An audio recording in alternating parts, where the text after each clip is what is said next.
Hello CBSE champion बच्चों, आपका स्वागत है संकल्प भारत फाउंडेशन प्लेटफॉर्म पे। और आज राघवेंद्र सर लेकर आए हैं लाइट चैप्टर के टॉप 15 केस बेस्ड क्वेश्चन का सेशन। जी हाँ, आपके सीबीएसई बोर्ड एग्जाम में जो केस बेस्ड क्वेश्चन है वो सेक्शन ई में पूछे जाएंगे। हर केस बेस्ड के पैराग्राफ में आपको 3 क्वेश्चन पूछे जाएंगे। यानी अगर केस बेस्ड क्वेश्चन पूछा गया है तो पैराग्राफ दिया जाएगा, डायग्राम दिया जाएगा, कोई फोटो दी जाएगी और इस पे बेस्ड 3 क्वेश्चन पूछे जाएंगे। तो अगर मैं आपको 15 केस बेस्ड क्वेश्चन करा रहा हूं, इसका मतलब मैं आपको 5 केस बेस्ड करा रहा हूं। 5 इंटू 3 15। ठीक है, तो चलिए स्टार्ट करते हैं। सेशन को एंड तक जरूर देखना, अच्छी प्रैक्टिस हो जाएगी आपके केस बेस्ड क्वेश्चन की। तो सारे क्वेश्चन लाइट चैप्टर के हैं। तो स्टार्ट करते हैं पहला केस बेस्ड। तो पहला केस बेस्ड आपको क्या करना है, तो हमेशा हमेशा आप क्या कीजिए, 2-3 मिनट समय लीजिए और पैराग्राफ को पढ़िए। ठीक है, अब इस केस बेस्ड में आपको यहाँ किसके बारे में चर्चा की गई है, तो यहाँ चर्चा की गई है प्रोजेक्टर के बारे में, है ना। हमारे स्कूल्स में, हॉल में, होटल्स में आपने देखा होगा कि सामने स्क्रीन पर हम प्रोजेक्टर से लाइट क्या करते हैं, फोकस करते हैं, तो सामने हमें स्क्रीन पर इमेज दिखाई देती है। ठीक है, तो उसी के बारे में है कि the above images are that of a specialized slide projector. यानी ये जो इमेज देख रहे हो ये स्लाइड प्रोजेक्टर की है। Slides are small transparency mounted on a study frame. ये हैं आपके स्लाइड। ठीक है, ये जो छोटे छोटे जो स्क्वायर शेप के दिख रहे हैं यही है स्लाइड। ठीक है, इन्हें माउंट किया जाता है एक फ्रेम में। क्लियर, बहुत सही सर। और suited to magnification and projection since they have a very high resolution। In slide में जो फोटो होती है बहुत हाई रिजोल्यूशन की होती है, यानी बहुत क्लियर दिखाई देता है। ठीक है, और इमेज की क्वालिटी बहुत बढ़िया होती है। There is a tray. इस प्रोजेक्टर में ट्रे होता है जैसा कि आप यहां देख रहे हो, और इस ट्रे में ही हम ये स्लाइड्स को क्या करते हैं, रखते हैं। लेकिन कैसे रखते हैं, इन्वर्टेड पोजीशन में, ताकि जो स्लाइड है वो कैसी इमेज बनाए, एनलार्ज इमेज बनाए। किसकी, स्लाइड में जो फोटो है, स्लाइड में जो पिक्चर है उसकी एनलार्ज इमेज बनाए। कौन, ये प्रोजेक्टर सामने की स्क्रीन पे। ठीक है, फिर लिखा है this means that the slide will have to be inserted upside down. Slide को हम इन्वर्टेड इंसर्ट करते हैं अपसाइड डाउन, यानी उल्टा रखते हैं, क्योंकि अगर सीधा रखेंगे है ना तो सामने की जो इमेज है वो उल्टी बनेगी। तो अगर हम इसको उल्टा रख दें तो सामने स्क्रीन पर जो इमेज बनेगी वो सीधी बनेगी। ठीक है, क्लियर। तो ऐसा हम करते हैं, इन्वर्टेड अपसाइड डाउन रखते हैं इन द प्रोजेक्टर ट्रे। यानी जो ट्रे है उसमें जो स्लाइड को रखते हैं वो अपसाइड डाउन रखते हैं। ठीक है, और to show her students the images of an insect. कौन, मिसेस अय्यर अपने स्टूडेंट को दिखाना चाहते थे क्या, इंसेक्ट की फोटो, इमेज। तो उन्होंने क्या किया, उन्होंने एक स्लाइड प्रोजेक्टर लिया और स्लाइड प्रोजेक्टर की ट्रे पे ये जो स्लाइड्स है उनको अपसाइड डाउन रख दिया। ठीक है, हर स्लाइड प्रोजेक्टर प्रोड्यूस। अब जब स्लाइड को ट्रे पे रखा तो प्रोजेक्टर ने सामने वाली स्क्रीन पर 500 टाइम्स एनलार्ज और इन्वर्टेड इमेज को क्या किया, बनाया सामने वाले स्क्रीन पर, जो कि 10 मीटर दूर है। ठीक है, ये है पूरी कहानी। क्लियर। अब पैराग्राफ आपने पढ़ लिया, मैंने पढ़ लिया। अब पैराग्राफ में जब भी कोई की पॉइंट, की स्टेटमेंट नजर आए, समझ में आए, तो उसे अंडरलाइन कर लो। तो मुझे इतना समझ में आ गया कि प्रोजेक्टर इस स्लाइड में जो फोटो है उसकी सामने वाली स्क्रीन पर कैसी इमेज बना रहा है, एनलार्ज और इन्वर्टेड। ये की पॉइंट है, तो इसको मैंने अंडरलाइन कर लिया, सर्कल कर लिया। आपको भी यही काम करना है। अब मैं आता हूं क्वेश्चन पे। अब जो क्वेश्चन पूछा है कि if v is the symbol used for image distance and u for object distance, then with one reason state what will be the sign for v upon u in the given case. यानी अगर आपको v image की distance है, u object की distance है, तो आपको v upon u का साइन बताना है। पहली बात ये बताओ कि आखिर इस प्रोजेक्टर में कौन सा लेंस यूज हो रहा है जो इस स्लाइड की सामने वाली स्क्रीन पर एनलार्ज और इन्वर्टेड इमेज बना रहा है। तो इन्वर्टेड इमेज मतलब रियल इमेज। अब रियल इमेज कौन सा लेंस बनाता है, कॉन्वेक्स लेंस, है ना। यानी कि इस प्रोजेक्टर में कौन सा लेंस यूज हो रहा है, कॉन्वेक्स लेंस यूज हो रहा है। इतना हमको आइडिया लग गया। तो आइडिया कैसे लगा, इस पॉइंट से लगा कि जो सामने वाली स्क्रीन पर इमेज बन रही है वो एनलार्ज और इन्वर्टेड है। तो इन्वर्टेड है तो रियल भी होगी, और रियल इमेज ही बन सकती है सामने वाली स्क्रीन पर।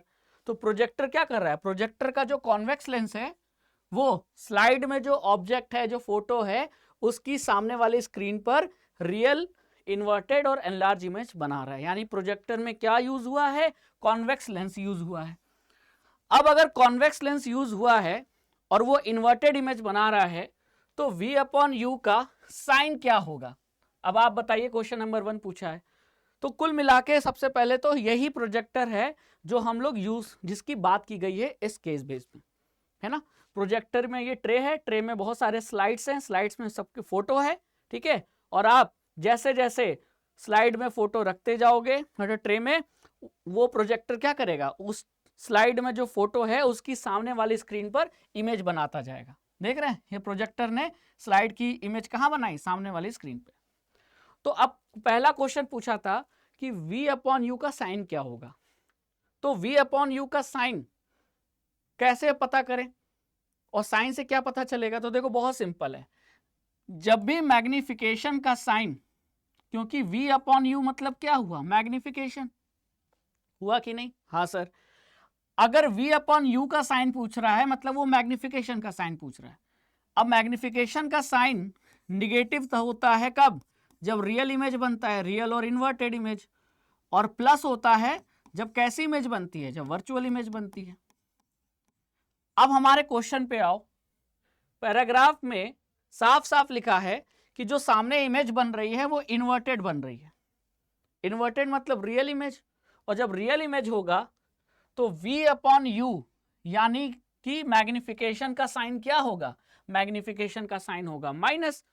तो यहां मेरे क्वेश्चन का आंसर मुझे मिल गया। तो पहले क्वेश्चन का आंसर क्या होगा, आंसर 1 ये होगा कि the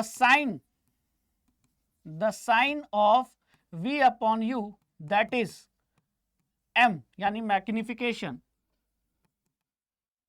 that is magnification will be, ये लिखना पड़ेगा आपको पूरा, the sign of V upon u यानी कि मैग्निफिकेशन विल बी निगेटिव। क्यों, ड्यू टू फॉर्मेशन ऑफ, क्योंकि किसका फॉर्मेशन हो रहा है, due to formation of real and inverted image, real and inverted image. और ये कहां लिखा है कि इन्वर्टेड और रियल इमेज बन रहा है, ये पैराग्राफ में लिखा है जो हमने पढ़ा। तो इसीलिए मैंने कहा कि पैराग्राफ जब भी पढ़ो तो जो की पॉइंट्स है उसको अंडरलाइन कर लो, ठीक है। तो हमने पहले क्वेश्चन का आंसर तो दे लिया और हमारा पहला क्वेश्चन सॉल्व हो गया, ठीक है। तो देखो लिखा था ना इन्वर्टेड यानी रियल इमेज, तो मैग्निफिकेशन क्या होगा, माइनस होगा। अब आ जाते हैं दूसरे क्वेश्चन पे। A slide projector has a convex lens with a focal length of 20 centimetre, ठीक है। The slide is placed upside down 20 centimetre from the lens. अच्छा, अब स्लाइड यहाँ किसकी तरह काम कर रहा है, इमेज तो स्क्रीन पे मिल रहा है, तो स्लाइड किसकी तरह काम कर रहा है, जो हम ट्रे में छोटे छोटे स्लाइड्स रख रहे हैं प्रोजेक्टर में, प्रोजेक्टर का जो ट्रे है, अगर आप ध्यान से देखो ये प्रोजेक्टर है, प्रोजेक्टर में ये ट्रे, और ट्रे में हम ये छोटे छोटे क्या रख रहे हैं, स्क्वायर शेप के स्लाइड रख रहे हैं ना। तो ये क्या है, ये ऑब्जेक्ट की तरह काम कर रहा है। तो अगर हम क्वेश्चन को ध्यान से पढ़ें तो इसका मतलब कि ये जो डिस्टेंस है ये किसकी डिस्टेंस है, स्लाइड की, स्लाइड मतलब ऑब्जेक्ट, तो ये डिस्टेंस ऑब्जेक्ट की डिस्टेंस है। तो ऑब्जेक्ट की डिस्टेंस दी गई है, फोकल लेंथ दिया है, how far should the screen be placed from the slide projector lens so that the slide is in focus. Screen हम प्रोजेक्टर से कितनी दूरी पे रखें ताकि हमको अच्छी फोकस्ड इमेज मिले। तो हमको स्क्रीन उतनी ही दूरी पे रखना पड़ेगा जितनी दूरी पे इमेज बन रहा है। यानी कुल मिला के हमको इस क्वेश्चन में क्या पूछा है, इमेज की डिस्टेंस पूछी है। भैया अगर इमेज 10 मीटर दूर बन रहा है, लेट्स इमेजिन कि इमेज आपका 10 मीटर दूर बन रहा है, तो स्क्रीन कहाँ रखोगे, 10 ही मीटर दूर रखोगे। यानी जहां इमेज बन रहा है वहां स्क्रीन रख दोगे तो इमेज कहां बनेगी, स्क्रीन पे, क्योंकि दोनों का डिस्टेंस सेम है। तो स्क्रीन पर जब इमेज बनेगी तो आपको वो दिखाई देगी। तो यानी कुल मिलाकर अगर आपसे ये पूछा है कि स्क्रीन को कहां प्लेस किया जाए तो इसका मतलब आपसे इमेज की डिस्टेंस पूछ रहा है। और ऐसे क्वेश्चन बहुत आते हैं बोर्ड एग्जाम में। तो अब हमको U पता है, F पता है, लेंस का केस है तो लेंस फॉर्मूला लगा के V निकाल लें, हाँ सर निकाल लेते हैं, चलो निकालते हैं। आंसर 2। फोकल लेंथ कितना दिया है, कॉन्वेक्स लेंस है, ध्यान रखना कॉन्वेक्स लेंस है तो फोकल लेंथ कितना है 20 सेंटीमीटर, तो प्लस लेंगे क्योंकि कॉन्वेक्स है, ठीक है, प्लस 20 सेंटीमीटर। ऑब्जेक्ट की डिस्टेंस कितना है 21, तो माइनस लेंगे कि प्लस लेंगे, माइनस लेंगे 21, ठीक है, बात समझ में आई।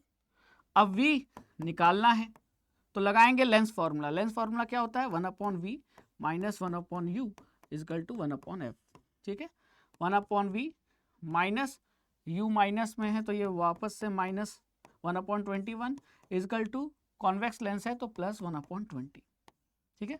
अब ये माइनस माइनस प्लस हो जाएगा तो मैं यहाँ लिख देता हूँ 1/v plus 1/21 equal two plus 1/20। फिर ये 1/v इक्वल टू 1/20 माइनस में 1/21, तो 1/v इजकल टू इन दोनों को मल्टीप्लाई करोगे तो ये होगा 20 इंटू 21 और ये 21 माइनस 20, यानी 1/v आ जाएगा किसके इक्वल 1/, इसको मैं सॉल्व करूंगा तो 420 के, और ये प्लस में आ जाएगा, तो इमेज कितना आ गया प्लस 420 सेंटीमीटर।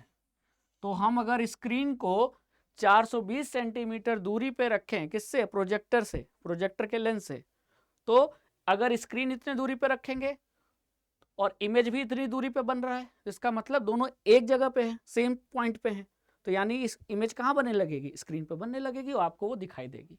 और ये प्लस आना ही था क्योंकि रियल इमेज है, और कॉन्वेक्स लेंस रियल इमेज हमेशा किधर बनाता है, राइट साइड, और राइट साइड अगर बनेगी इमेज तो वो पॉजिटिव ही तो होगी, और ये देखो हमारा पॉजिटिव आंसर आया, ठीक है, बात समझ में आ गई। तो ये आंसर नंबर 2 हो गया।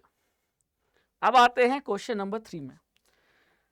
When a slide is place, slide मतलब ऑब्जेक्ट कहाँ रखा है 15 centimetre behind the lens in the projector and image is formed 3 metre in front of lens, ठीक है, ऑब्जेक्ट को हमने कहाँ रखा 15 मीटर बिहाइंड द लेंस और इमेज कहाँ बन रही है 3 metre in front of lens. If the focal length of the lens is 14 centimetre, draw a ray diagram to show image formation. अब ये क्वेश्चन बहुत अच्छा है क्योंकि इससे हमको पोजीशन से रे डायग्राम बनाना है, ठीक है, पोजीशन से क्या करना है, रे डायग्राम बनाना है। अब जरा देखो, ध्यान से देखो, ध्यान से देखो, मान लेते हैं कॉन्वेक्स लेंस है, ठीक है। अब आपको क्या बोला है, when a slide is place 15 centimetre और फोकल लेंथ कितना है 14 सेंटीमीटर, यानी कि अगर ये फोकल लेंथ है, ठीक है, यहां तक फोकल लेंथ हुआ तो ऑब्जेक्ट 15 सेंटीमीटर पे, यानी फोकल लेंथ से भी ज्यादा, यानी कहीं ना कहीं ऑब्जेक्ट एफ और 2f के बीच में है, क्योंकि फोकल लेंथ तो इतना हो गया 14 और ऑब्जेक्ट रखा है 15 पे, यानी ऑब्जेक्ट फोकस से भी आगे रखा है, तो फोकस से आगे मतलब f और 2f के बीच में रखा होगा, ठीक है। फोकस से आगे से 2f के आगे भी तो हो सकता है, नहीं हो सकता, क्यों, फोकल लेंथ का डबल करोगे तब मिलेगा 2f, तो ये तो हो गया 28 क्योंकि फोकल लेंथ कितना है 14, तो ये 14 डिस्टेंस यहाँ से, ये डिस्टेंस 28 और ऑब्जेक्ट की डिस्टेंस है 15, तो 14 और 28 के बीच में ही तो आएगा क्या ऑब्जेक्ट। अब इसका मतलब ऑब्जेक्ट कॉन्वेक्स लेंस के सामने f और 2f के बीच में रखा है, तो इमेज कहाँ बनेगी, इमेज लेंस के इधर राइट साइड कहाँ बनेगी 2f के भी आगे बनेगी और बहुत बड़ी बनेगी, है ना, यही वाला केस है, तो यही डायग्राम बनेगा आपका, देखिए तीसरे केस का, ये रहा डायग्राम, है ना, साफ साफ दिया था कि ऑप्टिकल सेंटर से फोकस यानी फोकल लेंथ की दूरी कितना है 14, ऑब्जेक्ट कहाँ रखा था, ये रहा आपका ऑब्जेक्ट, ऑब्जेक्ट रखा है 15 सेंटीमीटर पे, ठीक है, यानी ऑब्जेक्ट f और 2f के बीच में है, तो एक पैरेलल लाइट रे जो पास होगी वो रिफ्रैक्शन के बाद किधर से पास होगी, फोकस से, जो ऑप्टिकल सेंटर से पास होगी वो विदाउट डेविएशन सीधे गुजर जाएगी, और ये जो इमेज बनेगा वो 2f के बियॉन्ड बनेगा, ठीक है। ये रहा आपका रे डायग्राम, ये पूरा रे डायग्राम बनाना था, ठीक है, और इमेज की डिस्टेंस बहुत ज्यादा होगी, ठीक है, इसीलिए लिखा है देखो इमेज इज फॉर्म 3 मीटर, बहुत दूरी पे बन रहा है ना, तो ये इमेज बनेगी, इमेज रियल होगी, इन्वर्टेड होगी और 3 मीटर दूर बन रही है, ऐसा दिया था। तो हमको रे डायग्राम बनाना था, हमने रे डायग्राम बना दिया और हमारा क्वेश्चन नंबर फर्स्ट का यानी कि पहले केस बेस का तीसरा क्वेश्चन भी हमने सॉल्व कर लिया। ठीक है, क्लियर, बात समझ में आ गई। तो ऑब्जेक्ट एफ पे है कि 2f पे है कि बियॉन्ड 2f है कि f और 2f के बीच में है, ये हमको पता कैसे चलेगा? आप ऑब्जेक्ट की डिस्टेंस देखो, फोकल लेंथ देखो, तब आइडिया लगेगा। तो इस क्वेश्चन में फोकल लेंथ 14 था, ऑब्जेक्ट की डिस्टेंस 15 था, तो उससे समझ में आ गया कि फोकल लेंथ से भी दूर है और फोकल लेंथ और 2f के बीच में है। तो इमेज कैसी बनेगी? तो इमेज ऐसी बनेगी। ठीक है, और इमेज का नेचर अगर पूछ लेता, वैसे पूछा नहीं है, पूछ लेता तो ये इमेज का नेचर अगर आपको लिखना होगा तो क्या लिखोगे? रियल, इन्वर्टेड एंड मैग्नीफाइड या एनलार्ज, है ना। ऑब्जेक्ट से बड़ी बन रही है, रियल बन रही है और इन्वर्टेड बन रही है। ठीक है, चलो अब आ जाते हैं सेकंड केस बेस्ड पे। ठीक है, तरीका वही है, 2-3 मिनट लीजिए, पैराग्राफ पढ़िए, समझिए और कोई की पॉइंट मिला उसे अंडरलाइन कर लीजिए, फिर क्वेश्चन पे जाइए। तो आइए पढ़ते हैं। सबसे पहले ध्यान लगाते हैं यहाँ डायग्राम पे। तो यहाँ डायग्राम जो दिया है ये किसका लग रहा है? लेंस का लग रहा है। कौन से लेंस का लग रहा है? साफ साफ दिख रहा है, कॉन्वेक्स लेंस का लग रहा है। ठीक है, ओके, ये आपका एक फोकस, ये दूसरा फोकस। ठीक है, ये रेड लाइन क्या है? प्रिंसिपल एक्सिस है। अब यहाँ लिखा है, उसके बारे में थोड़ा पढ़ लेते हैं कि एक ऐसा ट्रांसपेरेंट मटेरियल जो कि बाउंड बाय 2 सरफेस, दो सरफेस से घिरा हुआ है, जिसमें से वन या दोनों सरफेस स्फेरिकल हो सकते हैं, उन्हें हम लेंस कहते हैं। ठीक है, convex lens is thicker at the middle edge compare to the edges. Convex lens middle में यानी बीच में थिकर होता है और एजेस पे थिन होता है। ठीक है, convex lens converges light rays towards principal axis, hence are known as converging lens. Convex lens क्या करते हैं? जो भी लाइट रेस प्रिंसिपल एक्सिस के पैरेलल हैं उन्हें क्या कर देता है? उन्हें मोड़ता है। लेकिन किधर मोड़ता है? प्रिंसिपल एक्सिस के तरफ मोड़ता है। यानी अगर लाइट रेज ऐसे आ रही होंगी पैरेलल, तो कॉन्वेक्स लेंस उन्हें फोकस की तरफ यानी प्रिंसिपल एक्सिस की तरफ मोड़ेगा। तो प्रिंसिपल एक्सिस की तरफ मोड़ता है, इसीलिए कॉन्वेक्स लेंस को हम कन्वर्जिंग लेंस कहते हैं। ठीक है सर, समझ में आ गया। The above image show a thin lens of focal length 5 metre. तो यहाँ डायग्राम में जो कॉन्वेक्स लेंस दिखाया गया है उसका फोकल लेंथ कितना है? 5 मीटर। तो फोकल लेंथ कॉन्वेक्स लेंस का क्या होता है? प्लस में, तो ये हो गया +5 मीटर। ठीक है, चलो एक इंफॉर्मेशन, तो ये मुझे की पॉइंट लग रहा है। ऐसा लग रहा है कि आगे कोई क्वेश्चन अगर पूछेगा तो उसमें ये डाटा यूज हो सकता है, तो मैंने इसको अंडरलाइन कर लिया। यही सिखा रहा हूं मैं आपको। अब an imaginary straight line passing through the two center of curvature of a lens is called its principal axis. दो सेंटर ऑफ कर्वेचर से गुजरने वाली जो लाइन होती है उसे प्रिंसिपल एक्सिस कहते हैं। लेंस का जो सेंट्रल पॉइंट होता है यानी कि ये सेंट्रल पॉइंट, उसे क्या कहते हैं? उसे हम ऑप्टिकल सेंटर कहते हैं। It is usually represented by letter O. ठीक है, और जो लेंस फॉर्मूला है वो होता है 1/v minus 1/u equal to 1/f। यानी इस पूरे पैराग्राफ में कॉन्वेक्स लेंस के ऊपर चर्चा की गई है और लास्ट में आकर लेंस फॉर्मूला बताया गया है और ये दे दिया गया है कि एक कॉन्वेक्स लेंस है जिसका फोकल लेंथ 5 मीटर है। तो कॉन्वेक्स लेंस का फोकल लेंथ पॉजिटिव होता है, तो हमने +5 लिख लिया। तो अब हमने पूरा पैराग्राफ पढ़ लिया है, अब हम क्वेश्चन पे चलते हैं। तो इस पैराग्राफ का जो पहला क्वेश्चन है, यानी क्वेश्चन नंबर 4 क्यों लिखा है? इसलिए लिखा है मैंने क्योंकि पहले केस बेस में हमने 3 क्वेश्चन कर लिए, तो अगले केस बेस पे हम आ गए, तो अब अगले 3, तो 4, 5, 6। तो क्वेश्चन नंबर 4 देखते हैं। What is the kind of lens shown in the case based figure? यहां जो लेंस दिखाया गया है ये कैसा लेंस है?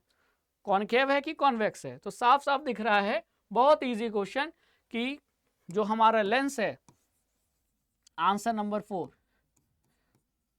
The lens in the given diagram, the lens in the given diagram is, क्या होगा? Is convex lens. Convex lens का डायग्राम में शो किया गया है और आंसर होगा कॉन्वेक्स लेंस। ठीक है, ठीक है सर, बहुत बढ़िया, क्लियर। तो हमारा क्वेश्चन नंबर 4 हो गया। अब क्वेश्चन 5 पे आते हैं कि एक रियल और inverted image is to be formed by this lens. This lens मतलब जो डायग्राम में दिया है, मतलब वो कौन सा लेंस है? Convex lens.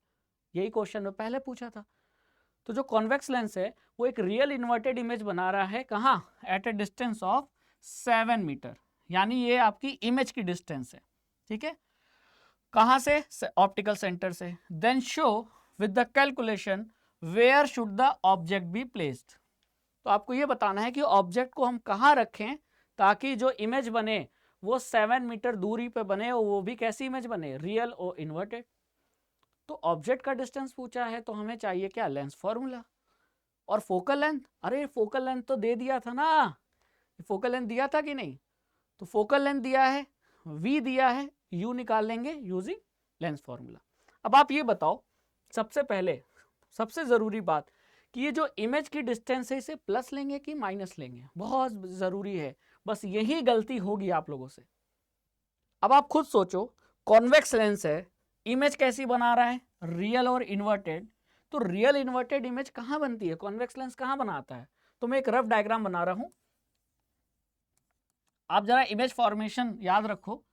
जब भी कॉन्वेक्स लेंस रियल इमेज बनाता है तो रियल इमेज हमेशा, कॉन्वेक्स लेंस के केस में रियल इमेज हमेशा राइट साइड बनता है। छोटा बड़ा वो बात की बात है ना? सेम साइज का बन रहा है कि बड़ा क्या है कि छोटा है, वो बात की बात है, लेकिन रियल इमेज हमेशा कॉन्वेक्स लेंस के राइट साइड बनता है। तो ये हो गई इमेज की डिस्टेंस। कहां से मेजर करेंगे? ऑप्टिकल सेंटर से। तो साइन कन्वेंशन क्या कहता है? आपने एनसीईआरटी में पढ़ा है कि ऑप्टिकल सेंटर से राइट साइड जो भी डिस्टेंस मेजर करेंगे वो क्या होगा? पॉजिटिव। अब क्वेश्चन में ये बोला था कि जो इमेज बन रही है वो रियल है और इन्वर्टेड है, तो इसका मतलब किधर बन रही होगी? लेंस के राइट साइड। और ऑप्टिकल सेंटर से अगर हम इमेज तक जाएंगे तो ये किधर जाना पड़ेगा? राइट साइड जाना पड़ेगा। तो इमेज की डिस्टेंस क्या लेंगे? पॉजिटिव। तो इसका मतलब ये जो 7 मीटर है इसे आप +7 लेंगे, माइनस नहीं लेंगे। माइनस कब होता? जब ये बोला जाता कि वर्चुअल इमेज बन रही है। तो कॉन्वेक्स लेंस वर्चुअल इमेज बनाता है। कब इमेज बनाता है वर्चुअल इमेज? जब ऑब्जेक्ट कहां हो? ऑप्टिकल सेंटर और फोकस के बीच में हो, तो जो इमेज बनती है वो वर्चुअल बनती है, और वो लेंस के लेफ्ट साइड बनती है। तो ये जो इमेज की डिस्टेंस होगी ये माइनस होगी, क्योंकि ये इमेज कहां बनी है? ये लेंस के लेफ्ट साइड बनी है। ऑप्टिकल सेंटर से आपको किधर जाना पड़ा? ये इमेज है, तो शुरुआत हमेशा चलना कहां से करोगे? लेंस के केस में शुरुआत हमेशा ऑप्टिकल सेंटर से होती है, या तो इधर राइट जाओगे या तो इधर लेफ्ट जाओगे। तो इस केस में मुझे ऑप्टिकल सेंटर से लेफ्ट जाना पड़ा, तब जाके मुझे इमेज मिली। तो अगर ये कहता क्वेश्चन में कि वर्चुअल इमेज मिल रही है तो हम इमेज की डिस्टेंस माइनस लेते, लेकिन क्वेश्चन में क्या बोला था? रियल इमेज बन रही है और रियल इमेज हमेशा राइट साइड बनती है, तो उसका साइन क्या लेंगे? प्लस लेंगे। बात समझ में आ गई? तो यही गलती होती है। तो बच्चा लोग एग्जाम में ध्यान रखना, क्वेश्चन में एक एक चीज का मतलब है। तो अब आप ये बताओ, आप ये इमेज की जो डिस्टेंस है 7 मीटर, प्लस लोगे कि माइनस? तो आपने देखा रियल इन्वर्टेड है तो प्लस लेंगे, अगर यहाँ वर्चुअल और इरेक्ट होता तो ये माइनस होता। तो हमारे पास फोकल लेंथ है +5 सेंटीमीटर। एक मिनट देख लेते हैं। हाँ सॉरी, सेंटीमीटर नहीं, मीटर। +5 मीटर, ठीक है। तो यहाँ हमारा +5 मीटर आ गया, और इमेज की डिस्टेंस प्लस लेंगे, कितना? 7 मीटर। और ऑब्जेक्ट की डिस्टेंस निकालना है। अब ऑब्जेक्ट की डिस्टेंस मुझे पता है माइनस ही आएगी, क्योंकि ऑब्जेक्ट हमेशा माइनस यानी लेफ्ट साइड रखा जाता है। यू तो माइनस ही आने वाला है, ये बात तो कंफर्म है। तो अगर मेरा आंसर माइनस में आ रहा है मतलब मैं सही निकाल रहा हूँ। ले लगाओ lens formula, 1/v minus 1/u equal to 1/f। 1/v, v कितना है? 7 minus 1/u equal to 1/f। f कितना है? 1/f है 5, तो ये हो जाएगा 1/5, ठीक है। अब इसको मैं लिख सकता हूँ 1/7, ये माइनस इधर आएगा तो माइनस हो जाएगा, और ये उधर जाएगा तो प्लस हो जाएगा, ठीक है। क्लियर? 1/u इजकल टू 7 और 5 35,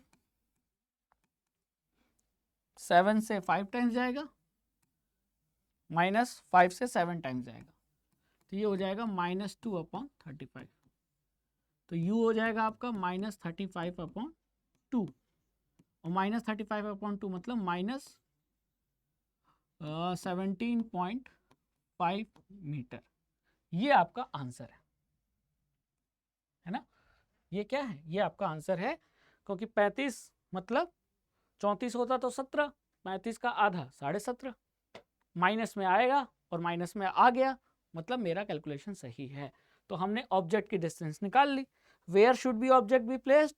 object should be placed at a distance of 17.5 metre in front of convex lens. Convex lens के सामने इतने दूरी पर रखना होगा, ठीक है। मीटर है, मीटर, क्योंकि यहां भी मीटर यहां भी मीटर, तो ऑब्जेक्ट की डिस्टेंस भी मीटर में आएगी। चलो, अब आता है draw a neatly label diagram of the image formation mentioned in question number 5। यानी ये जो ऊपर हमने अभी क्वेश्चन सॉल्व किया है ना, इसी का रे डायग्राम बनाना है। तो फोकल लेंथ कितना है? 5 मीटर। ऑब्जेक्ट कहां रखा है? 17.5 मीटर पे। इमेज कहां बन रही है? 7 मीटर पे। तो मैंने क्या बोला है, डिस्टेंस से पता लगाओ ना कि ऑब्जेक्ट कहां है। तो देखो फोकल लेंथ 5 है, तो इसका रे डायग्राम बनाते हैं। बहुत आसानी से रे डायग्राम बनेगा। मैंने बनाया एक कॉन्वेक्स लेंस, ठीक है। अब कॉन्वेक्स लेंस है तो एक प्रिंसिपल एक्सिस बनेगी जो बीच से गुजरेगी। लेंस का सेंटर ऑप्टिकल सेंटर। अब फोकल लेंथ मतलब ऑप्टिकल सेंटर से फोकस की दूरी, तो ये दूरी, ठीक है ना। और ये हो गया आपका, कितना दिया है? 5 मीटर, ठीक है। लेकिन एक्चुअली में फोकस तो इधर भी होगा। इस सरफेस के लिए जो फोकस है वो ये है, और इस सरफेस, सेकंड सरफेस के लिए फोकस ये है। तो अगर मैं ऑब्जेक्ट इधर मान रहा हूं तो सबसे लिए मेरे पहला जो सरफेस है वो ये आएगा, और इसके लिए जो फोकस है वो ये है। तो ये फोकल लेंथ कितना दिया है? 5 मीटर, ठीक है। तो अब आप ये बताओ, फोकल लेंथ 5 मीटर है और ऑब्जेक्ट की डिस्टेंस कितनी है? 17.5 मीटर। फोकल लेंथ 5, तो फोकल लेंथ का जो दुगना होता है वो 2f होता है, तो वो कितना हुआ? 10। अगर ये 5 है तो ये भी 5 हुआ, तो टोटल ऑप्टिकल सेंटर से यहां तक की दूरी 10।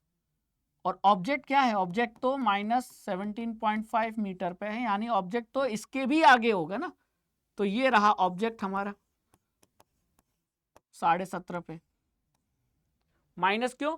क्योंकि लेफ्ट साइड है, ऑप्टिकल सेंटर से आपको लेफ्ट जाना पड़ रहा है, ठीक है। और इमेज कहां बन रहा है? इमेज बन रहा है 7 मीटर पे। तो अब आप ये बताओ, ये अगर 5 है, क्यों? ऑप्टिकल सेंटर से फोकस, फोकल लेंथ, ये अगर 5 है और इमेज 7 पे बन रहा है, इमेज कहां बन रहा है? 7 पे। तो ये रहा ना इमेज, है ना, ये रहा इमेज। तो ये डायग्राम बन गया। तो इमेज आपको छोटा बनाना पड़ेगा, क्यों? क्योंकि कॉन्वेक्स लेंस के केस में जब भी ऑब्जेक्ट कहां हो? 2f के बियॉन्ड हो, तो जो इमेज बनती है वो कहां बनती है? f और 2f के बीच में छोटी बनती है, और रियल बनती है, और इन्वर्टेड बनती है। तो ये आपका रे डायग्राम हो गया। तो इस पूरे रे डायग्राम में आपको क्या समझ में आया? आपको इतना समझ में आ गया कि हमारा ऑब्जेक्ट बियॉन्ड 2f था। ऑब्जेक्ट कहां था हमारा? Beyond 2f। ये हमने डिस्टेंस देख के पता लगाया, ठीक है। बियॉन्ड 2f था। और इमेज कहां बनी? इमेज जो बनी वो बिटवीन f एंड 2f बनी। कैसी बनी? रियल इन्वर्टेड और स्मॉलर, यानी डिमिनिश्ड, ठीक है। Draw a neatly label diagram of the image formation mentioned in question number 5, वो हमने कर लिया। हमारा केस बेस्ड 2 भी हो गया, ठीक है। तो ध्यान रखो कि इमेज हो या ऑब्जेक्ट की डिस्टेंस हो, तो उसके हिसाब से फिर रे डायग्राम बनाना हो तो अंदाजा लगाना पड़ेगा। और अंदाजा कैसे लगाएंगे मैंने आपको सिखा दिया। ये देखो फोकल लेंथ कितना है, फिर ऑब्जेक्ट की डिस्टेंस देखो, फिर डिसाइड करो कि ऑब्जेक्ट कहाँ होना चाहिए, फिर इमेज कहाँ हो, कैसी बनेगी, वो पता चल जाएगा, ठीक है। चलिए अब आते हैं केस बेस 3। क्या करना है? 2-3 मिनट लेकर पढ़ना है, तो पढ़िए इसको। क्या लिखा है? The relationship between the distance of object u, distance of image from the lens v and the focal length f of the lens is called lens formula, जो कि यहाँ दिया हुआ है, ठीक है। लेंस फॉर्मूला दिया है। The size of image formed by lens depends on the position of object from the lens, यानी लेंस से ऑब्जेक्ट कहाँ रखा है इस पे डिपेंड करता है कि इमेज कैसा बनेगा, इमेज का साइज कैसा होगा। बात सही है, बिल्कुल सही। Focal length of convex lens is positive and for concave lens is negative, ठीक है। The magnification produced by lens is the ratio of height of image to the height of object, ठीक है। When m is negative, m यानी magnification, तो जब magnification का sign negative हो तो जो इमेज बनती है वो रियल और इन्वर्टेड होती है, और जब मैग्निफिकेशन का साइन पॉजिटिव हो तो जो इमेज बनती है वो वर्चुअल और इरेक्ट होती है, ठीक है। If m is less than 1 यानी m की वैल्यू, साइन नहीं, साइन की तो बात हो गई, वैल्यू 1 से कम है तो जो इमेज बन रही है वो ऑब्जेक्ट से छोटी है। अगर m की वैल्यू, मैग्निफिकेशन की वैल्यू 1 से ज़्यादा है तो इमेज का साइज बड़ा है ऑब्जेक्ट के कंपैरिजन में, और अगर m की वैल्यू 1 के इक्वल है यानी ऑब्जेक्ट और इमेज का साइज इक्वल है, यानी सेम साइज के हैं दोनों। कौन दोनों? इमेज भी और ऑब्जेक्ट भी। तो ये पूरा पैराग्राफ हमने पढ़ लिया, ठीक है। चलो अब आते हैं सीधे क्वेश्चन पे। तो क्वेश्चन नंबर 7, 8, 9, क्योंकि हम तीसरा केस बेस कर रहे हैं तो अभी तक 2 केस बेस में हमने 6 क्वेश्चन कर लिए, तो अब तीसरा केस बेस में अगले 3 क्वेश्चन करेंगे, 7, 8, 9। तो क्वेश्चन नंबर 7 करते हैं। क्या लिखा है? एक ऑब्जेक्ट 4 सेंटीमीटर हाइट का, उसे कितने डिस्टेंस पे रखा है? 10 सेंटीमीटर डिस्टेंस पे रखा है। किससे? कॉन्वेक्स लेंस से, जिसका फोकल लेंथ 20 सेंटीमीटर है।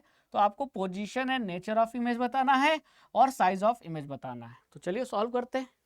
तो पहली चीज अंडरलाइन कर लो क्वेश्चन में, कॉन्वेक्स लेंस है, फोकल लेंथ कितना? 20 सेंटीमीटर। तो मैं यहाँ लिख रहा हूँ आंसर नंबर 7, ठीक है। फोकल लेंथ क्या होगा, प्लस में कि माइनस में? तो जाहिर सी बात है जब कॉन्वेक्स लेंस है तो फोकल लेंथ क्या होगा, प्लस में। तो मैं लिख देता हूँ प्लस 20 सेंटीमीटर, प्लस 20 सेंटीमीटर। फिर क्या दिया है? ऑब्जेक्ट 4 सेंटीमीटर इन हाइट, यानी ये ऑब्जेक्ट की हाइट है, is placed at a distance of 10 centimetre. तो ये ऑब्जेक्ट की डिस्टेंस है, ठीक है। तो मैं ऑब्जेक्ट की डिस्टेंस लिख देता हूँ u, माइनस होगा, u की वैल्यू हमेशा माइनस होगी क्योंकि ऑब्जेक्ट को हमेशा लेफ्ट साइड ही रखते हैं, चाहे मिरर हो चाहे लेंस हो। तो यहाँ लेंस का केस है, लेफ्ट साइड रखेंगे तो साइन माइनस होगा। ऑब्जेक्ट की हाइट h, तो प्रिंसिपल एक्सिस के ऊपर रखते हैं ना ऑब्जेक्ट को, तो ऊपर की वैल्यू को प्लस लेते हैं, तो इसीलिए हाइट ऑफ ऑब्जेक्ट प्लस लेंगे। कितना दिया है? 4 सेंटीमीटर। तो ये हाइट ऑफ ऑब्जेक्ट हो गया प्लस 4 सेंटीमीटर। अब आपको पोजीशन और नेचर ऑफ इमेज बताना है, तो यानी पहले इमेज की डिस्टेंस निकाल ले, फिर मैग्निफिकेशन निकालेंगे।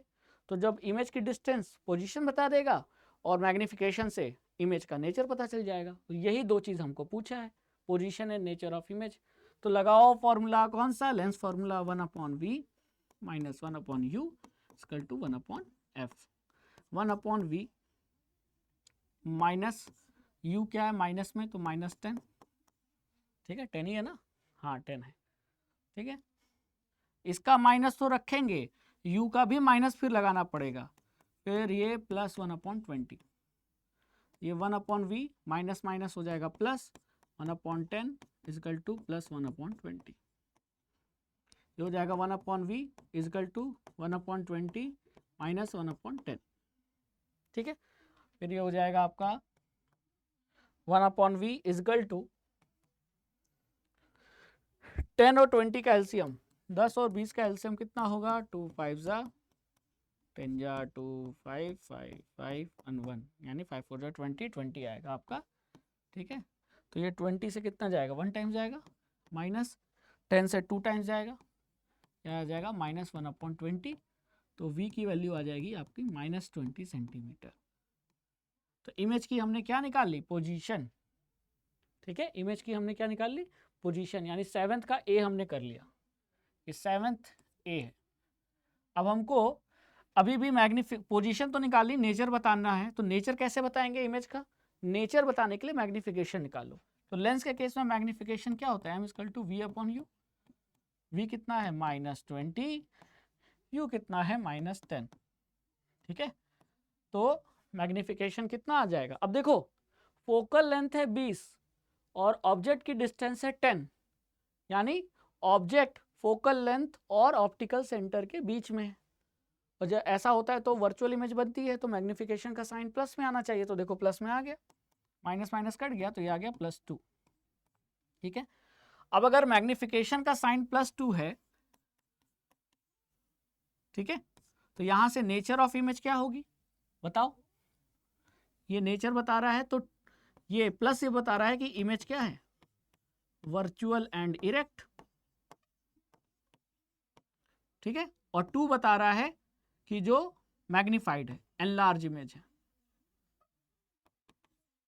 मैग्नीफाइड या एनलार्ज इमेज है, क्योंकि अभी हमने पढ़ा था m की वैल्यू 1 से ज्यादा होती है तो बड़ी इमेज बनती है, बड़ी इमेज को ही मैग्नीफाइड या एनलार्ज कहते हैं। अब अभी काम अधूरा हुआ है, अभी 7th का बी पार्ट हमको निकालना है, हाइट ऑफ इमेज, है ना। तो यहां मैं 7th का बी सॉल्व कर रहा हूं। अब मैग्निफिकेशन का फॉर्मूला ये भी होता है height of image upon height of object. तो मैग्निफिकेशन मेरा आ गया +2, तो +2 equal to height of image upon height of object, ठीक है। हाइट ऑफ ऑब्जेक्ट कितना है, +4, ये +4, तो हाइट ऑफ इमेज कितनी आ जाएगी, +8 सेंटीमीटर। और प्लस में ये आना था क्योंकि कॉन्वेक्स लेंस जब वर्चुअल इमेज बनाता है तो वो प्रिंसिपल एक्सिस के ऊपर बनता है, और इस केस में वर्चुअल इमेज ही बन रहा है, देखो, है ना। तो ये प्लस में आएगा, तो ये हमारा 7th के बी पार्ट का आंसर, ठीक है। तो हमने ए भी कर लिया, बी भी कर लिया। अब क्वेश्चन नंबर 8 पे आते हैं, ठीक है। ए convex lens forms an image of magnification -2 and height of image is 6 centimetre, find the height of object. यानी हमको हाइट ऑफ ऑब्जेक्ट निकालना है। तो पहली बात, क्वेश्चन को ध्यान से देखो कि कॉन्वेक्स लेंस जो इमेज बना रहा है उसका मैग्निफिकेशन -2 है, तो माइनस का मतलब कि इमेज कैसी बन रही है, रियल एंड इन्वर्टेड, और 2 का मतलब मैग्निफाइड, यही मतलब है ना। अब आप ये बताओ, रियल इमेज बनती है तो कॉन्वेक्स लेंस रियल इमेज कहां बनाता है, लेफ्ट साइड की राइट साइड, दिमाग में पिक्चर लो। कॉन्वेक्स लेंस रियल इमेज कहां बनता है, लेंस के राइट साइड। तो ये डिस्टेंस, जो इमेज का डिस्टेंस क्या लोगे, प्लस लेना पड़ेगा। तो यहाँ इमेज की डिस्टेंस प्लस लेना पड़ेगा, लेकिन यहाँ इमेज की डिस्टेंस की बात नहीं है, यहाँ इमेज की हाइट की बात है। तो ये देखो, इमेज कॉन्वेक्स लेंस जब भी रियल इमेज बनाता है तो वो रियल इमेज हमेशा प्रिंसिपल एक्सिस के नीचे बनती है। तो प्रिंसिपल एक्सिस के नीचे जो भी डिस्टेंस मेजर करोगे तो वो माइनस होगा। तो ये जो हाइट ऑफ इमेज है ये -6 होगा कि +6, -6 होगा। बस यही चीज आपको ध्यान रखनी थी। और ये अधिकतर बच्चे अगर ये क्वेश्चन आएगा गड़बड़ करेंगे, क्यों, वो सीधे के सीधे 6 ले लेंगे। लेकिन आपसे ये गलती ये हो गई कि भैया जब आपने देखा कि मैग्निफिकेशन -2 है, मतलब इमेज बन रही है रियल, और कॉन्वेक्स लेंस जो रियल इमेज बनाता है वो रियल इमेज हमेशा प्रिंसिपल एक्सिस के नीचे बनती है। तो अगर नीचे बन रही है तो इमेज का जो हाइट क्या होगा, माइनस। तो ये हाइट ऑफ इमेज -6 सेंटीमीटर होगा। तो अब चलो सॉल्व करते हैं। आंसर नंबर 8, रेडी, चलो सॉल्व करो। तो हाइट ऑफ इमेज 6 दिया था, लेकिन क्या होगा, -6 सेंटीमीटर है कि क्या है, देख लेते हैं। हाइट ऑफ इमेज 6 सेंटीमीटर, मतलब -6 सेंटीमीटर। चलो ठीक है, मैग्निफिकेशन कितना है, -2, हाइट ऑफ ऑब्जेक्ट निकालना है, निकल जाएगा। कैसे निकलेगा, मैग्निफिकेशन होता है height of image upon height of object, ठीक है। मैग्निफिकेशन कितना है, मैग्निफिकेशन है आपका -2 equal to height of image. Height of image कितनी दी है, -6, ठीक है, कितनी दी है, -6 अपॉन हाइट ऑफ ऑब्जेक्ट। तो ये आपका कट गया, ठीक है, क्लियर। और h की वैल्यू कितनी आ गई, हाइट ऑफ ऑब्जेक्ट जो आ गई वो ये आ गई आपका +3 सेंटीमीटर। और ऑब्जेक्ट की हाइट तो प्लस ही में आना है क्योंकि ऑब्जेक्ट तो हमेशा प्रिंसिपल एक्सिस के ऊपर होता है। तो ऑब्जेक्ट की डिस्टेंस हमेशा माइनस होती है और ऑब्जेक्ट का हाइट हमेशा प्लस में होता है, और मेरा आंसर भी प्लस में आया है, तो मेरा आंसर बिल्कुल सही है, ठीक है। तो ये हो गया आंसर क्वेश्चन नंबर 8 का। अब आ जाते हैं क्वेश्चन नंबर 9, क्लियर। अब आपको ड्रॉ ए रे डायग्राम, एक रे डायग्राम बनाना है showing the formation of image when the object is placed between f and 2f in front of convex lens. तो अगर ऑब्जेक्ट को हम कॉन्वेक्स लेंस के सामने f और 2f के बीच में रख दें, बिटवीन लिखा है ना, तो जो इमेज बनेगी उस इमेज का आपको रे डायग्राम बनाना है। तो बहुत सिंपल है, बहुत सिंपल है। यानी कुल मिला के कहा गया है कुल मिला के कहा गया है कि जैसे ये कॉन्वेक्स लेंस है, बना दिया, इसके सेंटर से प्रिंसिपल एक्सिस को गुजार दिया, ये ऑप्टिकल सेंटर, ले लेते हैं ये पॉइंट फोकस, तो ये डिस्टेंस का डबल डिस्टेंस, मतलब इतना डिस्टेंस और ले लूँ तो क्या मिल जाएगा, देखो ये दोनों डिस्टेंस बराबर होती है ना, तो ये फोकल लेंथ, ऑप्टिकल सेंटर से फोकस की दूरी फोकल लेंथ, इतना ही दूरी और ले लो तो सेंटर ऑफ कर्वेचर या कह लो डबल फोकल लेंथ। ठीक है, अब ऑब्जेक्ट कहाँ रखा है, इन दोनों के बीच में रखा है, ऐसा कहा गया है क्वेश्चन में। ठीक है, ठीक है, अब आप बताओ इमेज कैसे बनाएंगे। पहली बात, फोकस डबल फोकस इस साइड भी होगा, क्योंकि इस सरफेस के लिए जो फोकस और डबल फोकस होगा वो इधर होगा, और इस सरफेस के लिए इधर होगा, तो यहां भी बना देते हैं। तो इतना डिस्टेंस ले लो, ये हो गया f, और इतना और ले लो, ये हो जाएगा 2f। ठीक है, अब मैं क्या करूंगा, मैं एक पैरेलल लाइट रे यहां ऑब्जेक्ट से पैरेलल लाइट रे ले जाऊंगा, तो ये कन्वर्ज होगी, फोकस से पास होगी, हाँ सर फोकस से पास होगी। ठीक है, और एक मैं ऑप्टिकल सेंटर से ले जाऊंगा जो कि बिना डेविएशन के वो लाइट रे सीधी पास हो जाएगी, हाँ सर सीधी पास हो जाएगी। तो दोनों लाइट रे कहाँ मिल रही हैं, दोनों लाइट रे इस पॉइंट पे मिल रही हैं, तो यहां हमारा क्या बन जाएगा, इमेज बन जाएगा। बन गया, काम बन गया मेरा, इसको थोड़ा सा और बढ़ा दो। ठीक है, तो आपने क्या देखा, ऑब्जेक्ट हमेशा प्रिंसिपल एक्सिस के ऊपर होता है, ऑब्जेक्ट हमेशा लेफ्ट साइड होता है, इसीलिए इसकी डिस्टेंस, ऑब्जेक्ट की डिस्टेंस माइनस लेते हैं। कॉन्वेक्स लेंस रियल इमेज हमेशा नीचे बनाता है, इसीलिए हाइट ऑफ इमेज क्या होगी, माइनस होगी। अगर वर्चुअल इमेज होता तो हाइट ऑफ इमेज प्लस होता। ठीक है, बस ये रे डायग्राम बनाना था, ये रे डायग्राम हमने बना लिया, वही डायग्राम यहाँ भी है, तो हमारा आंसर सही है। अब चलते हैं अगले केस बेस्ड में। ठीक है, केस बेस्ड 4, जरा इसको पढ़ो, क्या लिखा है, द फिनोमिनन इन विच, पहले पैराग्राफ पढ़ना है ना, 2-3 मिनट लेना है, पढ़ो आराम से। The phenomenon in which light ray bends और changes its direction when travelling from one medium to another is called refraction of light. बिल्कुल सही, एक ऐसा फिनोमिना फिजिक्स का जिसमें लाइट बेंड हो जाए या लाइट का डायरेक्शन चेंज हो जाए, अगर वो एक मीडियम से दूसरे मीडियम जा रही है, ट्रेवल कर रही है, तो इस फिनोमिनन को हम रिफ्रैक्शन ऑफ लाइट कहते हैं। ओके सर, कोई दिक्कत नहीं। And also we can observe that if the ray of light is traveling from rarer to denser medium, it bends towards the normal. ठीक है, whereas when the ray of light travels from denser to rarer medium, it bends away from normal. ठीक है, and the extent of bending, कि bending कम हुई है कि ज़्यादा हुई है, यानी extent of bending in a particular medium depends on the refractive index of the medium. किसी मीडियम के रिफ्रैक्टिव इंडेक्स पर डिपेंड करता है कि लाइट की बेंडिंग कम होगी या ज्यादा होगी।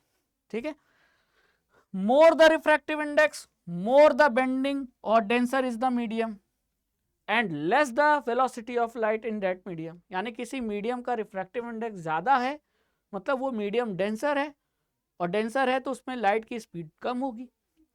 If the less is the refractive index of the medium then there will be less bending, और medium is rarer, और medium rarer है तो refractive index कम है, मतलब medium rarer है, और medium rarer है तो उसमें light की speed बढ़ जाएगी, and the velocity of light will be more in that medium. Like the refractive index of air is found to be 1.0003, जिसको 1 ले लेते हैं, and that of water का refractive index 1.33, and hence water is more denser. क्यों, क्योंकि water का refractive index air से ज्यादा है, तो वाटर ज्यादा डेंस मीडियम है, एयर रेयर मीडियम है, तो लाइट की स्पीड डेंसर में कम हो जाएगी, यानी वाटर में लाइट की स्पीड कम हो जाएगी। ये बात हमको समझ में आ गई। दस velocity of light in air medium is greater than the velocity of light in water medium. बात समझ में आ गई। ठीक है, अब हमने पढ़ लिया, अब हम क्वेश्चन कर सकते हैं, बिल्कुल क्वेश्चन कर सकते हैं।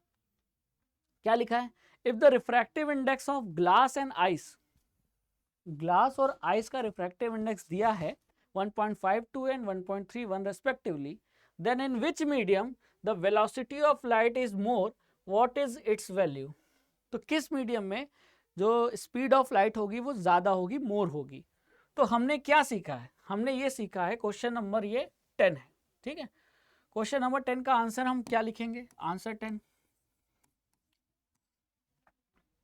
बताओ। रिफ्रैक्टिव इंडेक्स ज्यादा तो मीडियम डेंस, और मीडियम डेंस तो स्पीड ऑफ लाइट कम, यानी स्पीड ऑफ लाइट और रिफ्रैक्टिव इंडेक्स के बीच में कैसा रिलेशन है? इनवर्स रिलेशन है। तो आपको ये लिखना पड़ेगा कि refractive index is inversely proportional to speed of light. Refractive index of a medium is inversely proportional to speed of light in that medium. ऐसा लिखने से आपने क्या साबित किया? आपने ये साबित किया कि रिफ्रैक्टिव इंडेक्स की वैल्यू जितनी ज्यादा होगी, मोर the refractive index of a medium lesser the speed of light. ठीक है, बात समझ में आ गई? अब आप ये बताओ कि यहां ग्लास, दो मीडियम आपको दिए थे, कौन कौन से? ग्लास का और आइस का दिया था ना, ग्लास और आइस। ठीक है सर, ग्लास और आइस, तो यहां मैंने ग्लास लिख दिया, यहां मैंने आइस लिख दिया। अब दोनों का रिफ्रैक्टिव इंडेक्स को n से लिखते हैं। तो ग्लास का कितना है? 1.52, 1.52, और आइस का कितना है? 1.31, खुद ही लिखा है। अब आप ही बताओ किसका रिफ्रैक्टिव इंडेक्स ज्यादा है? तो साफ साफ दिख रहा है कि n of glass, refractive index of glass is greater than refractive index of ice, और रिफ्रैक्टिव इंडेक्स ग्रेटर होगा तो लाइट की स्पीड कम होगी। किस में कम होगी? ग्लास में कम होगी। तो ज्यादा किस में होगी? आइस में।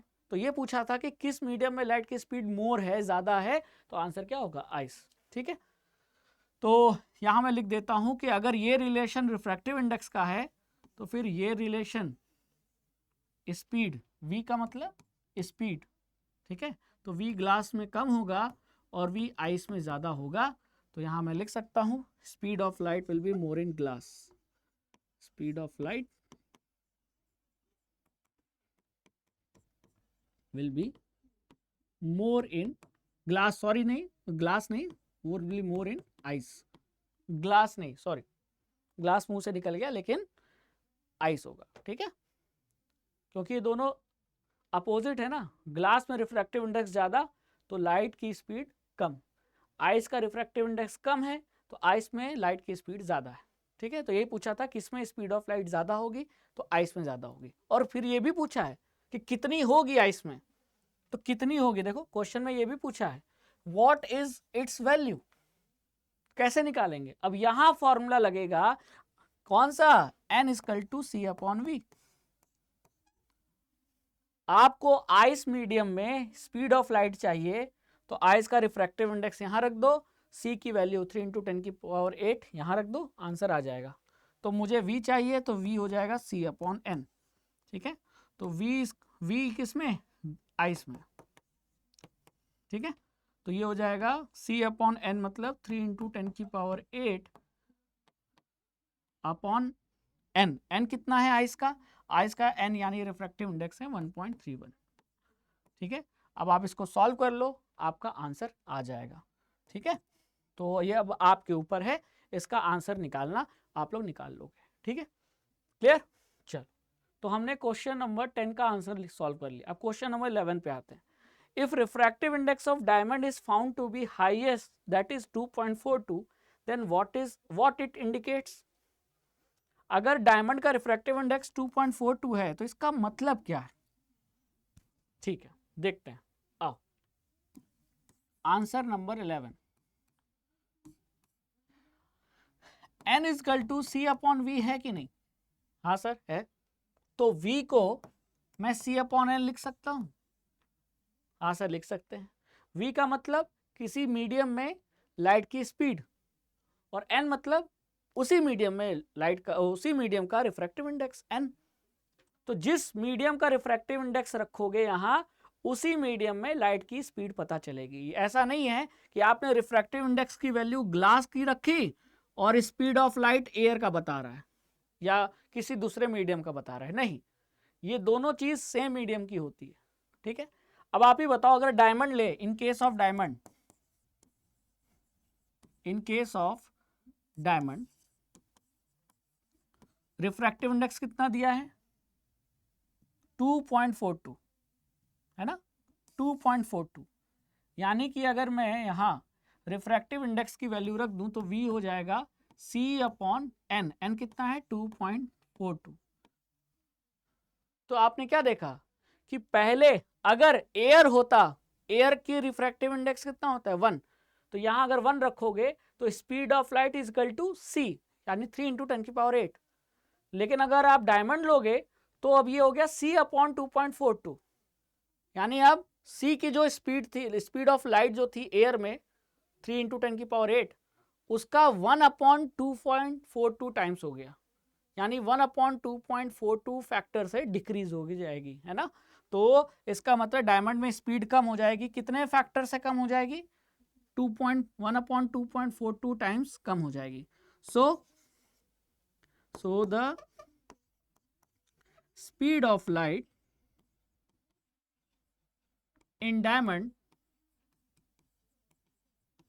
will decrease by a factor of, decrease तो होगी क्योंकि जब इसकी वैल्यू निकालोगे तो वैल्यू 3 × 10⁸ नहीं आएगा, उससे कम आएगा, क्योंकि 3/2.42 तो वैल्यू तो कम आ जाएगी, है ना। तो will decrease by A factor of 1/2.42, ठीक है, इतने से ये डिक्रीज हो जाएगी। इसका मतलब ये भी तो कह सकते हैं कि 1/2.42 इंटू C है ना, इसका मतलब ये है ना, तो इतने फैक्टर से कम हो गई, ठीक है। तो ये आंसर नंबर 11 है। अब क्वेश्चन नंबर 12 क्या पूछा था, स्नेल्स लॉ पूछा था। स्नेल्स लॉ क्या पूछा था, डिफिनीशन पूछा था। क्या कहता है स्नेल्स लॉ, बहुत सिंपल चीज है। स्नेल्स लॉ ये कहता है कि जब लाइट किसी एक मीडियम से किसी दूसरे मीडियम में, मान लेते हैं ये रेयर मीडियम, ये डेंसर मीडियम, तो दो मीडियम हो गए, तो जब कोई लाइट एक मीडियम से दूसरे मीडियम में ट्रेवल करती है तो ये दो मीडियम का पेयर हो गया, तो जो एंगल I है उसकी साइन वैल्यू और जो एंगल R है उसकी साइन वैल्यू का रेशियो हमेशा कांस्टेंट होगा for a given pair of medium. यानी आपने दो मीडियम ले लिया, मान लेते हैं एयर और ग्लास, अब इस मीडियम को चेंज नहीं कर सकते, तो ये हो गया एयर, ये हो गया ग्लास। तो एयर और ग्लास पेयर ऑफ मीडियम के लिए साइन I/साइन R की जो वैल्यू होगी वो हमेशा कांस्टेंट होगी, यानी किसी भी दो पेयर ऑफ मीडियम के लिए यही है स्नेल्स लॉ, ठीक है। तो I एंगल डिग्री में होगा जब उसकी साइन वैल्यू लोगे, जैसे साइन 60, साइन 30, तो ये ट्रिग्नोमेट्री में पढ़ते हैं, तो यही है स्नेल्स लॉ, ठीक है। तो स्नेल्स लॉ क्या कहता है, ये आंसर 12 है। The ratio of sine of angle of incidence to the sign of angle of refraction is a constant for given colour and for the given pair of medium, this is known as Snell's law. और ये जो constant value है ना, यही constant value उन दोनों pair of medium का क्या बताता है, रिफ्रैक्टिव इंडेक्स बताता है, ठीक है। मान लेते हैं pair of medium, pair of medium का मतलब दो मीडियम, मान लेते हैं एयर से ग्लास में जा रही है क्या, लाइट, तो रिफ्रैक्टिव इंडेक्स, तो ये जो साइन I/साइन R करोगे तो जो वैल्यू आएगी वो वैल्यू क्या बताएगा, refractive index of glass with respect to air, है ना, क्योंकि लाइट एयर से ग्लास में जा रही थी। बात समझ में आ गया, क्लियर, यही है स्नेल्स लॉ। तो हमने क्वेश्चन नंबर 12 भी सॉल्व कर लिया। तो 4 पैराग्राफ 4 केस बेस्ड हमने सॉल्व कर लिए। अब आता है आखिरी 5वां केस बेस्ड, जिसपे 3 क्वेश्चन और होंगे, तो टोटल हो जाएंगे 15 क्वेश्चन। तो यहाँ अगेन वंस अगेन क्या करना है, हमको पढ़ना है। यहाँ कॉनकेव मिरर का फोटो दिया है, क्या लिखा है, as we know that in case of concave mirror when a ray of light parallel to the principal axis strikes the mirror and after reflection it passes through the principal focus of the concave mirror। पता है हमको, यही diagram में भी दिख रहा है, ठीक है। Also a ray which is passing through the principal focus of the concave mirror after reflection goes parallel to the principal axis। यानी ये कह रहा है कि अगर कोई ऑब्जेक्ट जो कि फोकस पे है, किसके सामने, कॉनकेव मिरर के सामने, उससे अगर लाइट रे निकलेगी तो वो रिफ्लेक्शन के बाद सारी लाइट रे क्या हो जाएगी, पैरेलल हो जाएगी, यानी ऊपर वाले केस का अपोजिट, हाँ हो जाएगी। ठीक है, चलो समझ में आ गया। और क्या लिखा है, एंड द रे of light which is passing through the centre of curvature, और ऐसी रे ऑफ लाइट जो सेंटर ऑफ कर्वेचर से पास कर रही है वो यहाँ रिफ्लेक्ट होकर वापस अपने रास्ते पर लौट जाएगी। ठीक है, सेम पाथ पे वापस बैकवर्ड डायरेक्शन में लौट जाएगी, ये भी हमको पता है। ठीक है, बिकॉज ऑफ कन्वर्जिंग प्रॉपर्टी, ये देख रहे हो लाइट रे को एक पॉइंट पर अंदर की तरफ कन्वर्ज कर रहा है कौन, कॉनकेव मिरर, इसीलिए कॉनकेव मिरर को हम क्या भी करते हैं, कॉन्वर्जिंग मिरर भी कहते हैं, और इसीलिए ये सोलर फर्नेस में यूज होता है ताकि लाइट को कंसंट्रेट करके हीट बढ़ाया जा सके और उसका यूज करके सोलर कुकर से कुछ खाना पकाया जा सके। ठीक है sir, they are also use in search light, concave mirror search light में भी यूज करते हैं, टॉर्च में यूज करते हैं, गाड़ियों के हेडलाइट में यूज करते हैं। ठीक है, ताकि पैरेलल बीम ऑफ लाइट मिल सके। ठीक है, चलो also in case of shaving mirror concave mirror are use to see larger face of the person, यानी हमारी जो शेविंग मिरर है, जब हम अपना शेविंग करते हैं तो चेहरा देखते हैं, तो वो जो शेविंग मिरर है वो भी कॉनकेव मिरर है। यानी पूरा जो चर्चा है, पूरा डिस्कशन कॉनकेव मिरर के बारे में था, सब कुछ बता दिया उसके बारे में। ठीक है, अब आ जाते हैं क्वेश्चन पे। क्वेश्चन में क्या लिखा है, एक 10 सेंटीमीटर लॉन्ग पेंसिल है, तो पहली बात लॉन्ग पेंसिल है मतलब ये क्या है, डिस्टेंस है कि हाइट है, तो ये पेंसिल की हाइट है। लॉन्ग बोले, साइज बोले, हाइट बोले, ये तीनों एक ही चीज है, डिस्टेंस नहीं है। Is placed 5 centimetre in front of concave mirror, तो ये डिस्टेंस है। तो ये हो गया आपका क्या, पेंसिल यहाँ क्या हो गया, ऑब्जेक्ट। ये देखो क्वेश्चन को समझना था, ये ऑब्जेक्ट, तो ये ऑब्जेक्ट की क्या हो गई, हाइट, और ये ऑब्जेक्ट का क्या हो गया, डिस्टेंस। ठीक है, और उस कॉनकेव मिरर का रेडियस ऑफ कर्वेचर कितना है, 40 सेंटीमीटर। ठीक है, तो पहला क्वेश्चन पूछा है, determine the position of image formed by this mirror. ठीक है, तो जो दिया है वो पहले लिख लेते हैं, पहले हम आंसर नंबर 13 करेंगे सॉल्व। क्या दिया था, height of object plus 10 centimetre लेंगे, height of object plus 10 centimetre, object की डिस्टेंस, पेंसिल की डिस्टेंस 5 है तो -5 लेंगे। ठीक है, और क्या दिया था, रेडियस ऑफ कर्वेचर दिया था आपको। अच्छा, कॉनकेव मिरर है तो रेडियस ऑफ कर्वेचर क्या होगा, माइनस होगा, तो आर दिया था कितना, 40। ठीक है, तो -40 हो जाएगा। तो एफ कैसे निकाले, एफ होता है r/2, तो यानी r/2 करेंगे, यानी -40/2 करेंगे, तो फोकल लेंथ आ जाएगा आपका -20 सेंटीमीटर। ठीक है, क्लियर।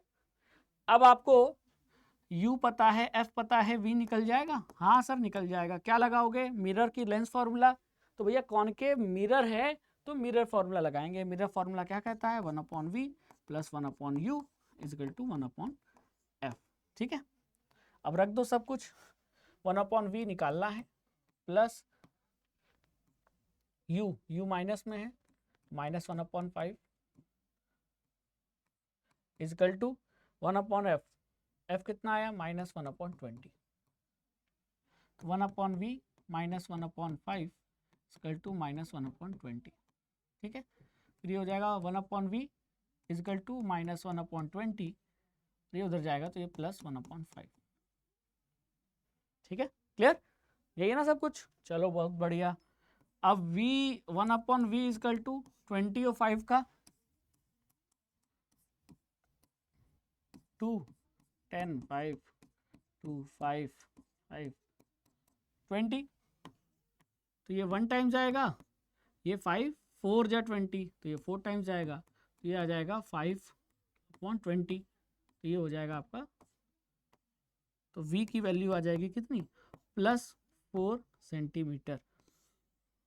अच्छा, प्लस क्या बता रहा है, इमेज कहाँ बन रही है, कॉनकेव मिरर के पीछे, तो देखो फोकल लेंथ कितना था, 20, ऑब्जेक्ट की डिस्टेंस कितनी है, 5, तो यानी कि ऑब्जेक्ट पोल, मिरर के पोल और फोकस ये दूरी कितनी है, 20, और ऑब्जेक्ट 5 मीटर 5 सेंटीमीटर, तो इसका मतलब ऑब्जेक्ट पोल और फोकस के बीच में है। तो जो इमेज बनेगी वो कॉनकेव मिरर के पीछे ही तो बनेगी, कैसी बनेगी, वर्चुअल। तो जब पीछे बनेगी तो इमेज की डिस्टेंस क्या आएगी, प्लस में, तो हमारा आंसर प्लस में आ गया। तो ये इमेज की पोजीशन है। तो determine the position found by the mirror, तो हमने इमेज की पोजीशन निकाल ली। क्वेश्चन नंबर 13 हो गया। Question number 14, what is the size of the image. अब हमको इमेज का साइज बताना है, तो साइज बताने के लिए पहले हम क्या करेंगे, मैग्निफिकेशन निकालेंगे। तो अब आंसर नंबर 14 पे चलते हैं। तो पहले मैग्निफिकेशन निकालते हैं। मिरर के केस में मैग्निफिकेशन का फॉर्मूला -v/u। -v कितना निकला, v निकला आपका +4, तो यहाँ ब्रैकेट में लिख देंगे +4। u कितना है, u है आपका -5, तो इसको -5 रख देंगे। ठीक है, तो अब आप देखो ये माइनस कैंसिल आउट, ये प्लस कितना हो जाएगा 4/5। ठीक है, प्लस कितना हो जाएगा 4/5। अब अभी काम पूरा नहीं हुआ है। जब मैग्निफिकेशन निकल गया आपको, तो हाइट ऑफ इमेज निकालनी है ना, हाइट ऑफ या साइज ऑफ इमेज। तो कैसे निकालेंगे, आपके पास हाइट ऑफ ऑब्जेक्ट है +10, तो magnification equal to height of image upon height of object. Magnification कितना है +4/5 equal to height of image upon height of object कितना है +10। ये कैंसिल आउट हो जाएगा, ये 2 हो जाएगा, तो हाइट ऑफ इमेज कितना आ जाएगा, height of image equal to 4 × 2 यानी कि 8, और ये प्लस में है तो +8 सेंटीमीटर। ये हो जाएगा हाइट ऑफ इमेज। देखो प्लस में आना ही था क्योंकि वर्चुअल इमेज है ना, और वर्चुअल इमेज कॉनकेव मिरर कहाँ बनाता है, ये कॉनकेव मिरर है, तो वर्चुअल इमेज जो बनती है वो मिरर के पीछे बनती है ना।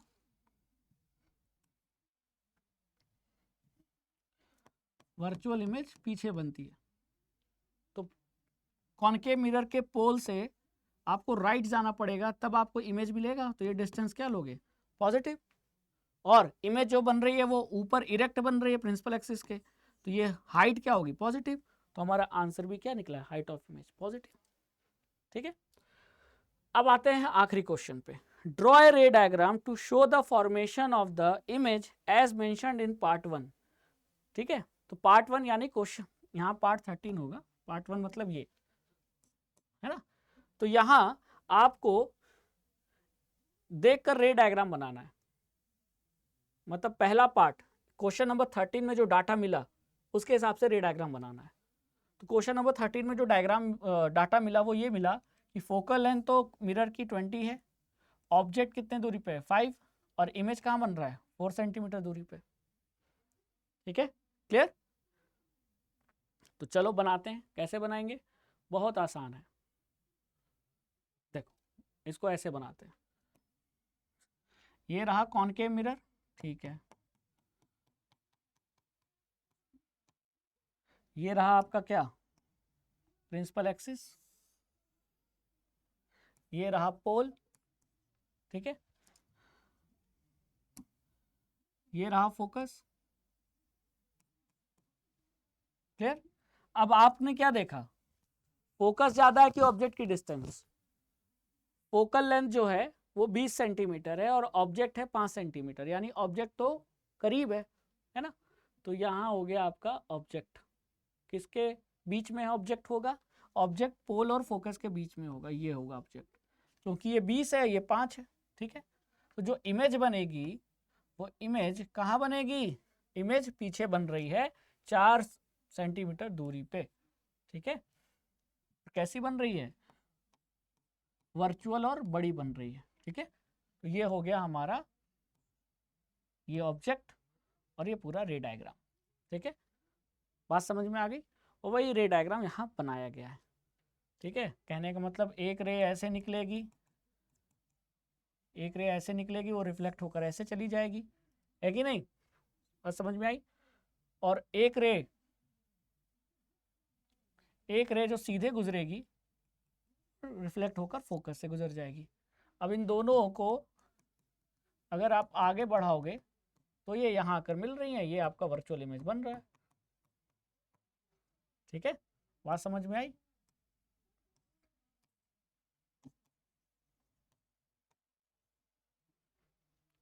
तो अब आप ये समझ में आए कि हमने ऑब्जेक्ट को पोल और फोकस के बीच में क्यों रखा, क्योंकि ऑब्जेक्ट की डिस्टेंस कितनी थी 5 सेंटीमीटर, तो ये 5 सेंटीमीटर हुआ, फोकल लेंथ कितना था 20 सेंटीमीटर, तो पोल और फोकस के बीच की दूरी 20 सेंटीमीटर फोकल लेंथ। ठीक है, अब समझ में आया? तो इसका मतलब कि ऑब्जेक्ट हमारा बीच में था। ठीक है, तो ये हमने सॉल्व कर लिया क्या, क्वेश्चन नंबर 15 भी सॉल्व कर लिया। और इस तरीके से लाइट चैप्टर के हमने 5 केस बेस्ड के टॉप 15 क्वेश्चन हमने किए लाइट चैप्टर के। तो आई थिंक ये क्वेश्चन से आपकी अच्छी प्रैक्टिस हुई होगी। तो राघवेंद्र सर के साथ संकल्प भारत फाउंडेशन प्लेटफॉर्म पे हर कंसेप्ट फिजिक्स के हर न्यूमेरिकल को सॉल्व कीजिए, अपने कंसेप्ट क्लियर कीजिए और बोर्ड एग्जाम में टॉपर बनिए। मेरे हर लेक्चर को ज़रूर देखा कीजिए, एंड तक देखिए, क्वेश्चन आता है डाउट पूछिए, तभी आपकी फिजिक्स इंप्रूव होगी। तो थैंक यू सो मच, मिलते हैं नेक्स्ट सेशन में। जय हिंद, जय भारत।